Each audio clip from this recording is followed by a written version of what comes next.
पाहून आणि जैविकची समाधानाची राखून प्रजाचं नाही करत. कारण प्रत्येक प्रजाजनांच्या मुखातून असे निघणारे शब्द महाराजांचा जय जयकार असतो. हे शब्द ऐकतात जसं त्यांच्या मनाला समाधान वाटतं.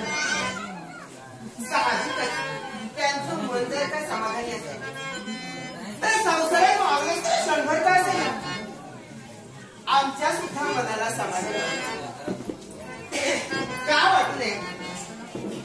कारण संसारात वागत असताना सुख, शांती आणि समाधान आपल्या संसाराचे आपल्याला मिळते ते सुख. सुखामुळे संसारात पसरणारी शांतता यातच प्रत्येकाने समाधानी असावं. आणि हेच समाधानी जीवन मी माझ्या संसारात जगते. ही तर पार्वती परमेश्वराची कृपा आहे. त्या देवाला मात्र एकच मागणे